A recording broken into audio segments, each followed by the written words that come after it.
रवि की जिंदगी बाहर से देखने पर बिल्कुल साधारण लगती थी, लेकिन उसके भीतर एक ऐसा तूफान चल रहा था जिसे कोई नहीं देख पाता था। वो हर रोज सुबह उठता, बस पकड़ता, भीड़ में खड़ा रहता, ऑफिस पहुंचता, वही फाइलें, वही चेहरे, वही घड़ी की सुइयां जो जैसे उसका मजाक उड़ाती थी। उसे लगता था कि वो जिंदगी नहीं जी रहा, बल्कि जिंदगी उसे जी रही है। बचपन में उसने बड़े सपने देखे थे, कुछ अलग करने के, कुछ अपना बनाने के, लेकिन समय के साथ वे सपने जिम्मेदारियों के नीचे दबते चले गए। पिता की बीमारी, घर की आर्थिक हालत और समाज का डर, इन सब ने मिलकर उसे एक सुरक्षित लेकिन बेजान नौकरी में बांध दिया। वो खुद को समझाता रहा कि स्थिरता जरूरी है, रिस्क लेना सबके बस की बात नहीं। लेकिन हर रात जब वो सोने जाता तो एक ही सवाल उसके दिमाग में घूमता रहता, क्या यही मेरी पूरी जिंदगी है? एक दिन ऑफिस से लौटते वक्त बस लेट हो गई। बारिश हो रही थी, सड़क पर जाम था, और रवि खिड़की से बाहर देखते हुए अचानक अतीत में खो गया। उसे अपने कॉलेज के दिन याद आ गए, जब वो दोस्तों के साथ देर रात तक बैठकर अपने आइडियाज पर बात करता था। जब उसकी आंखों में जुनून था और दिल में आग। तभी बस एक झटके से रुकी और एक बूढ़ा आदमी चढ़ा।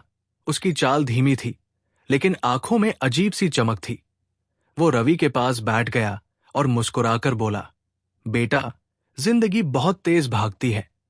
अगर तुमने एक बार उसे यूं ही निकल जाने दिया तो फिर पछताने के अलावा कुछ नहीं बचता। रवि चौंक गया। उसने पूछा, आप ऐसा क्यों कह रहे हैं?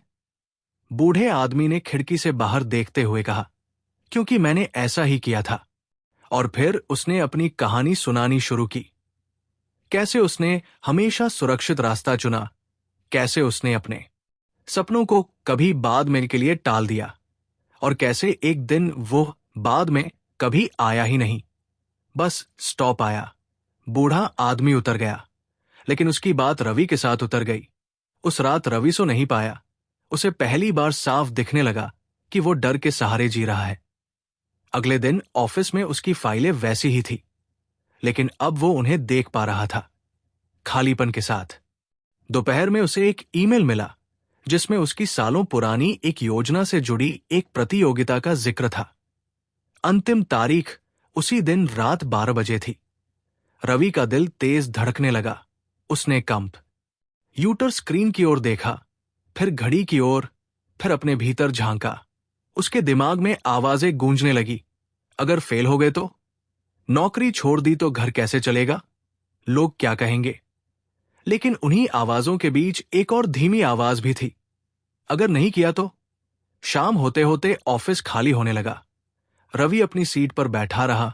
बाहर बारिश फिर शुरू हो गई। उसे लगा जैसे जिंदगी उसे एक आखिरी मौका दे रही है। रात 9 बजे उसने कंप्यूटर खोला, अपनी पुरानी फाइलें निकाली। हाथ कांप रहे थे, लेकिन मन पहली बार शांत था। उसने फॉर्म भरा, डॉक्यूमेंट्स अपलोड किए, और ठीक 11:58 पर सबमिट बटन दबा दिया। उस पल कुछ नहीं बदला, न बारिश रुकी, न उसकी नौकरी चली गई, लेकिन रवि के भीतर कुछ टूट गया और कुछ नया बन गया। अगले हफ्तों में वो पहले से अलग महसूस करने लगा। वो ऑफिस जाता रहा, लेकिन अब उसके पास एक दिशा थी, एक इंतजार था। फिर एक दिन एक कॉल आया। उसकी योजना शॉर्टलिस्ट हो गई थी। उसे इंटरव्यू के लिए बुलाया गया। उस दिन रवि ने पहली बार अपनी जिंदगी का सबसे बड़ा फैसला लिया। उसने इस्तीफा दे दिया। घर में हंगामा हुआ। दोस्तों ने समझाया, रिश्तेदारों ने डराया, लेकिन इस बार रवि नहीं डगमगाया। इंटरव्यू के दिन उसके हाथ कांप रहे थे, लेकिन उसकी आंखों में सच्चाई थी। उसने अपने डर, अपनी गलतियां और अपने सीखने की भूख सब कुछ ईमानदारी से बताया। कुछ हफ्तों बाद जब उसे चैन का मेल मिला तो वो फूट फूट कर रो पड़ा। ये जीत सिर्फ एक अवसर की नहीं थी, ये उस फैसले की थी जो उसने डर के बावजूद लिया था। साल बीते, रवि की जिंदगी बदली। काम मुश्किल था, रास्ता आसान नहीं था।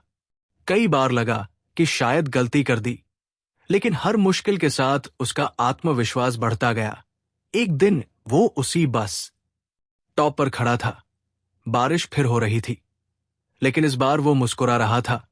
उसे एहसास हुआ कि जिंदगी किसी जादू से नहीं बदलती, वो एक छोटे से, डर से भरे लेकिन सच्चे फैसले से बदलती है।